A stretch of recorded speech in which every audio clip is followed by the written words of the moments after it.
Hey everyone, and welcome back. Ready for something different? Yeah, this one's pretty unique. We're not diving into the usual research papers or news articles today. Right. Think more like personal journals, story fragments, Mm. project ideas. It's really a window into someone's creative process. Yeah, it's like we're trying to decode the mind of an artist. Oh, interesting. There's this recurring character in all this material Okay. named Neo-Tran Arctic, or Neo for short. Yeah. And he seems to live in this world that's like a blend of sci-fi with our everyday struggles. Yeah, Neo is that's definitely an enigma. I mean, that's our challenge today, right? To uncover those recurring themes in his work. Yeah. See if maybe there's a bigger story kind of hidden within these fragments. Yeah. And hey, who knows? Maybe we'll learn a thing or two about creativity along the way. Absolutely. So, for example, in one piece, Neo describes this journey to Mars. And he talks about this advanced tech he's using, floaters, he calls them, these vehicles that seem to hover, and these microcrystal highways. It feels super futuristic, but then, bam, gets in this accident with this thing called a rucker. It's like this massive space truck. Oh, wow. That rucker scene is wild. It is, right. He crash lands on this unknown planet and encounters these like strange, hairy creatures. Yeah. But what's so interesting is how Neo reacts. Fear, arguments with his family, this longing for something more. Yeah. It's all very human, even relatable. That's the intriguing part, right? You have all this advanced technology, but the core emotions, the human struggles, they're all still there. Yeah. It makes you wonder if Neo's fictional world is like a way for him to process his own anxieties. Oh, that's interesting. About technology, the unknown. Maybe even his place in the universe. It's like he's using sci-fi to explore these very real human dilemmas. Exactly. And that idea, it gets even more complex when we look at, like, his poetry and journal entries. There's this one poem about twins, a prince and a princess, and it's filled with these themes of betrayal and power struggles. It's pretty dense, but when you connect it to his journal entries, things start to click. yeah. He writes about feeling alone, misunderstood, like he's searching for meaning. Right.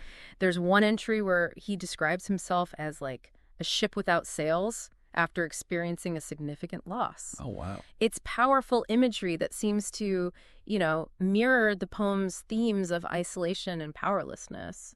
It makes you wonder if these fictional elements are like metaphors for Neo's real-life experiences.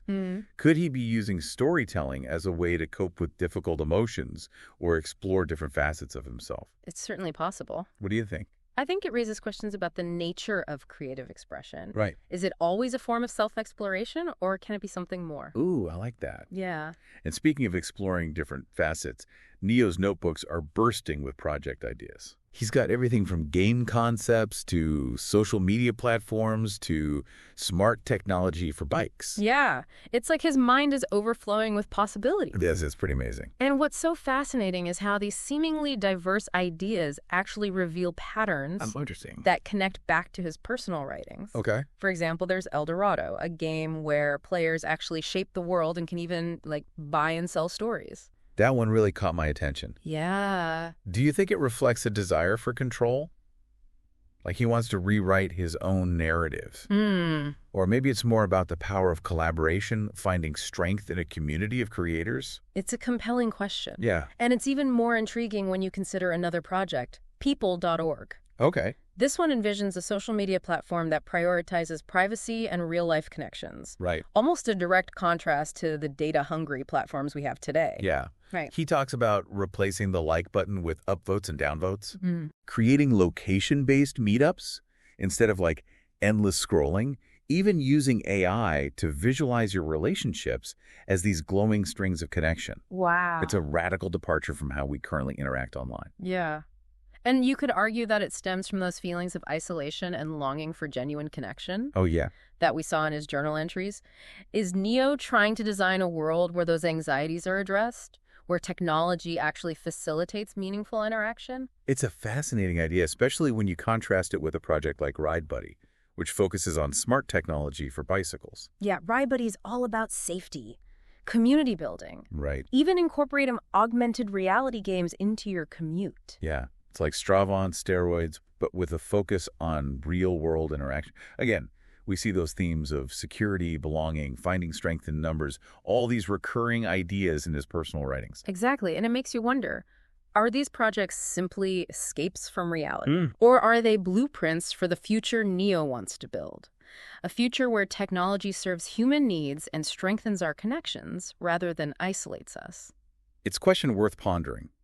But before we get too caught up in Neo's world of innovation, we need to address some of the darker, more unsettling elements that emerge in his work. Yeah. There are moments where his optimism takes a sharp turn, revealing a different side to his creative process. That's right. There's a journal entry where he expresses a deep hatred for life itself. Yeah.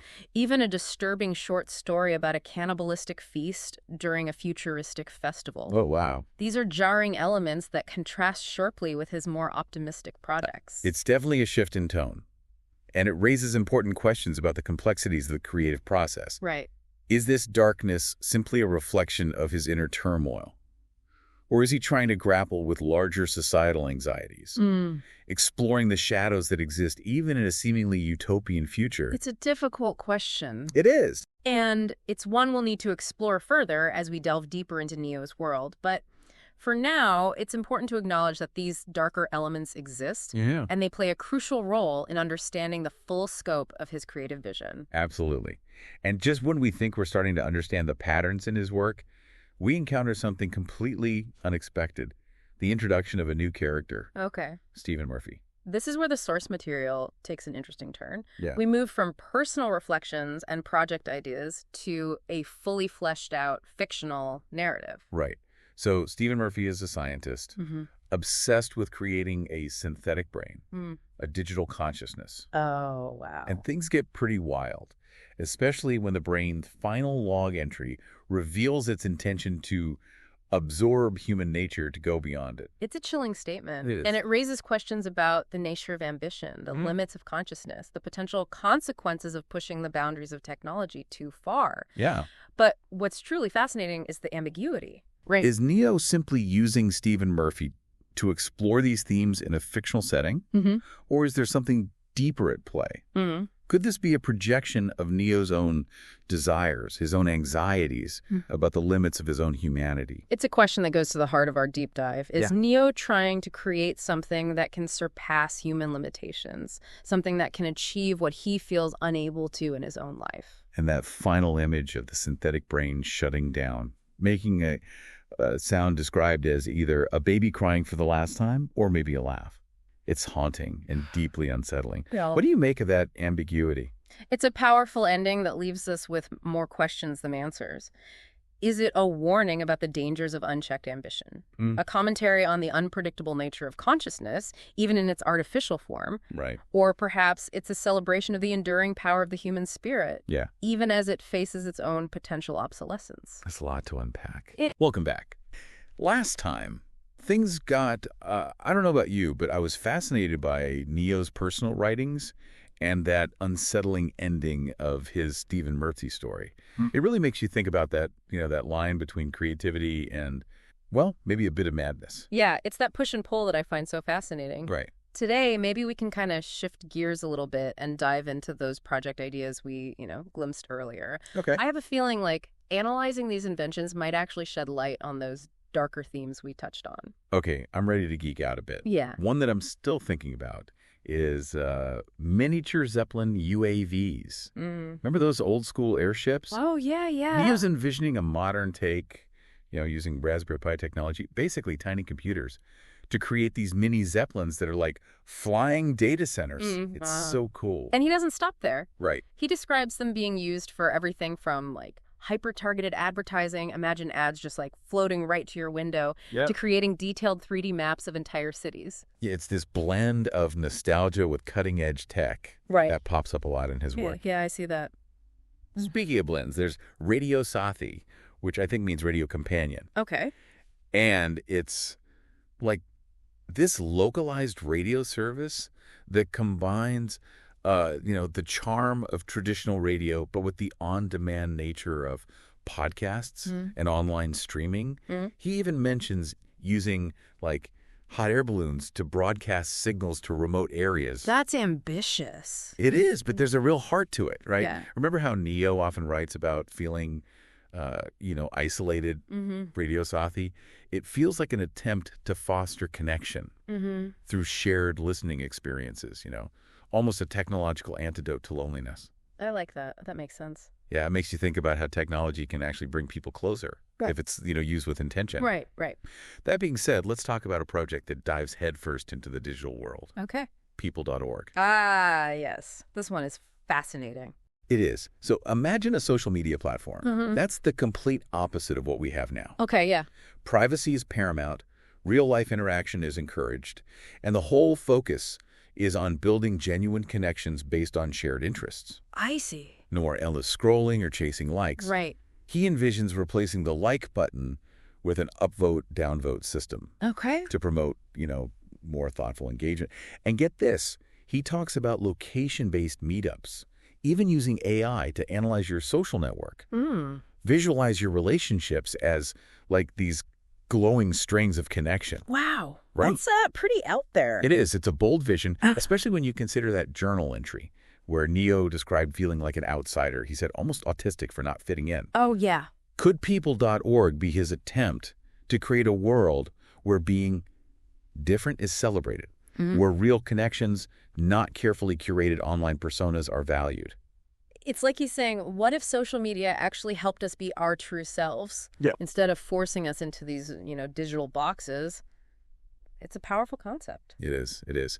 But let's shift gears to a project that's a bit closer to home for me, Ride Buddy.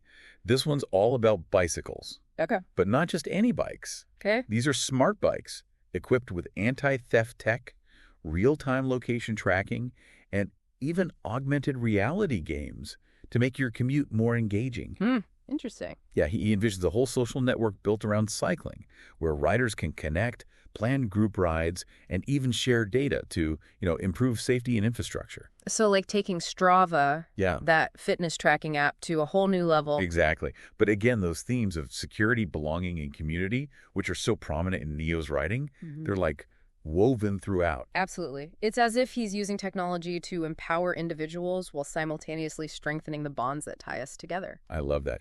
Now, let's talk about something that might resonate with our more bookish listeners out there, pathagar.org, which I believe means library in Bengali. This one is all about preserving knowledge and making it accessible to everyone. Neo envisions a digital archive for Bangladesh's libraries. Okay. With online catalogs, searchable databases, even self-destructing data for sensitive information. Wow. It's like a digital Fort Knox for books and ideas. That's a great analogy. Right. He even proposes these really cool book vending machines. Oh, wow. Where you could easily buy or borrow books using a simple, affordable system. It speaks to a real passion for making information accessible. Yeah. And fighting against that decline of traditional libraries. It does. I see that. I love that.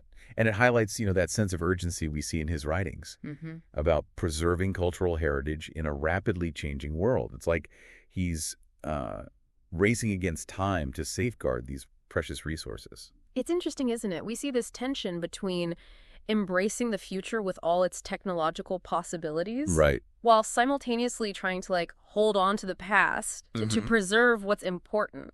Yeah.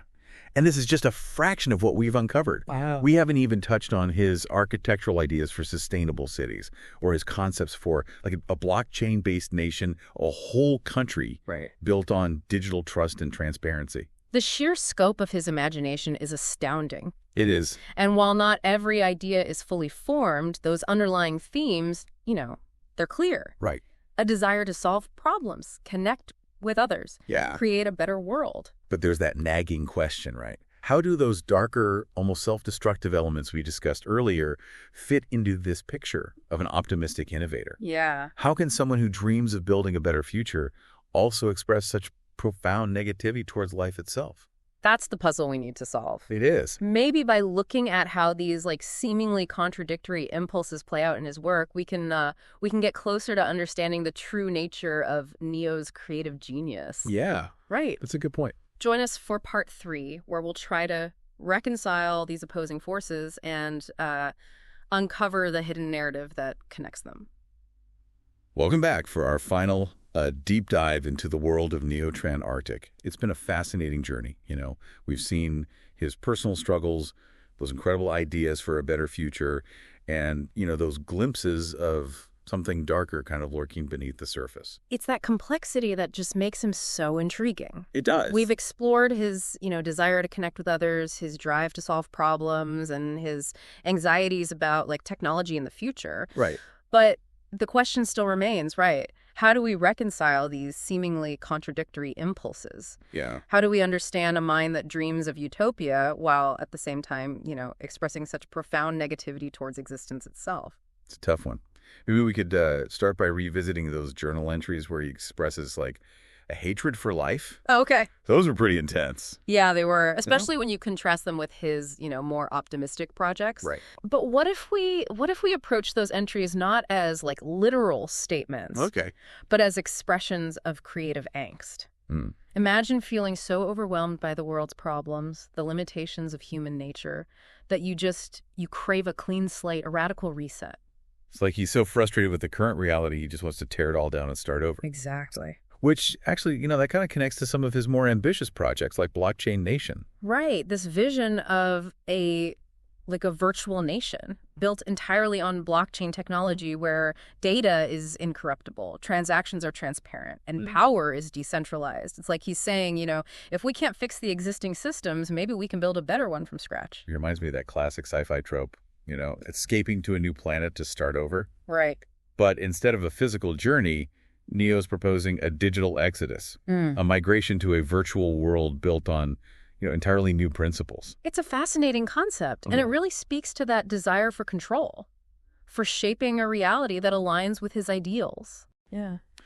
And speaking of control, perhaps we should revisit that unsettling short story, Hellish Paradise. Oh, the one with the cannibalistic feast. That is definitely the most disturbing piece we've encountered. On the surface, it's this, gruesome depiction of a futuristic society indulging in, a ritualistic consumption of human flesh. Yeah.